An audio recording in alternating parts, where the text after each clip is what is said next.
Here's a B Branch construction update. The tunneling operation actually started like right before the July 4th holiday, and then it finished last week right before Halloween. So all told, it was about a 4-month process of tunneling. So the tunneling, we originally thought was going to be 30 feet a day, and they actually exceeded that. Most days it was actually closer to 40 feet per day, 2 sticks of the 20-foot pipes. Their best day, they did 55 feet, so it went really well once they got going. So each pipe, which was about a 200-foot long stretch to tunnel under the railroad tracks, generally took about a week. The first pipe took 11 days, working days. The next one took 8. But then when they got going, it was down to 6. Their best one was 5. And some of that time is, you get all the way through, but then you hit the metal sheet piling on the upstream side, and so it actually took a day, sometimes a day and a half, even to just cut that hole to actually tunnel through that last, section into the upstream side. So tunneling itself went pretty fast. Well, this project was, complex for many reasons, and as I mentioned, that we didn't really find anything when we were tunneling underneath the railroad tracks, and one of the reasons for that was the extraordinary efforts we took to figure out what's below the tracks. So in addition to the normal typical vertical soil borings you do to characterize the soil below, is it sandy, is it clay, what is it comprised of, because that helps then determine how much pressure and how fast and how the tunneling machine will operate. But in addition, we also did some horizontal borings through the center of where these pipes were to be installed. And the purpose of those was to identify any possible obstructions. And then it's just dealing with trains themselves. The train schedule is not something that's known well in advance. They could not plan their next day.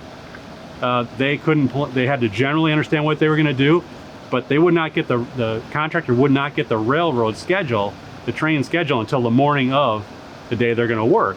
And of course that schedule could change by the hour, just because they reroute a train for whatever reason. So, and then of course just working, obviously we're doing this project because this area has to handle a lot of stormwater. And so whatever they're doing while they're building all this, they had to maintain and be able to pass large floods through here. Thankfully that, didn't come to pass this year. And part of that was because the time frame they were tunneling, actually historically where we don't have as much rain, July, August, September, we're not usually getting that much rain during that period. Although we can, it just didn't happen this year. So now that they have the pipes in place, now we've got to build what's upstream of those pipes and what's downstream. And so on the upstream side where I'm standing it's kind of where the old B Branch storm sewer, which still functions and still drains Kaufman Avenue, still comes down the old B Branch storm sewer. But then also the water comes from the upper B Branch. Those two come together here just south of Garfield Avenue, and then they get into these culverts. So we've got to build what we call a transition structure, just a very large buried box structure, concrete structure. And so they'll have to pour the floor, and they'll have to then pour the walls and then pour a ceiling, and this is all reinforced concrete. And again, because we've got to maintain stormwater flow through here, they kind of have to phase it. So they can't do, everything at one time. They've got to kind of systematically work through it. So again, so that stormwater from any rainstorm that comes through here in the next several months, can pass through the area. And very similar on the downstream end, they've got to build kind of where the stormwater will come out of the pipes, how it will transition into the downstream section of the B Branch. And then we also have our level control structure there. And that's it's kind of a mini flood wall pump station or a lift station where it's there to prevent, the downstream B Branch will fluctuate, the elevation will fluctuate with the Mississippi River. And so there's stretches where it could be up to a certain level for several weeks just due to the river.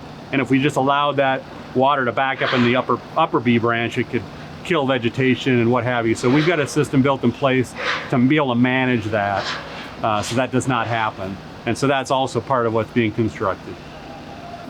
So the pipes themselves, Well, the whole project is going to be scheduled to be done, late summer of 2021, but the culverts themselves should be fully functional to convey stormwater in May of 2021.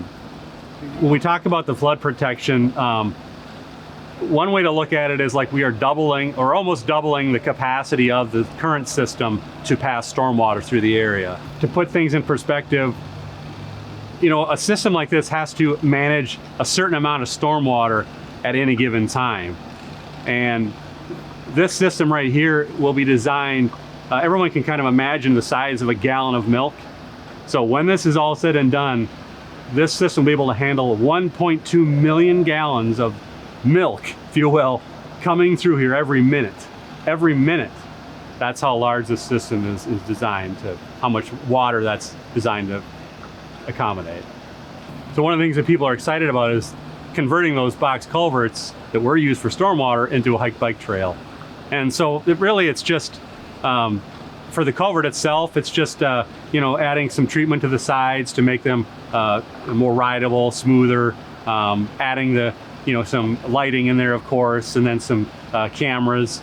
And then it's just paving it itself, paving the trail on the other side. And we're lucky enough to be awarded a land and water conservation grant to help offset the funding for that. But our hope is that the construction of that hike bike trail and those improvements will follow very closely with the completion of this overall culvert project.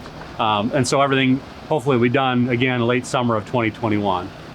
I'm reminded of a saying that when I was a kid growing up, there used to be this television program, and one of the famous lines was, "I love it when a plan comes together." And that's the satisfaction those of us who've worked on this project feel having this accomplishment. The other thing is, it's very humbling, because I think back on all the people who have worked on this project over the years, to address an issue that's affected hundreds and hundreds of families, who probably could have only dreamed that they can one day go to sleep at night and not worry about flooding that's forecast in overnight is going to cause flooding in their basement and property damage. To think about how us Dubukers were able to make a dream this big become a reality, that's really inspiring.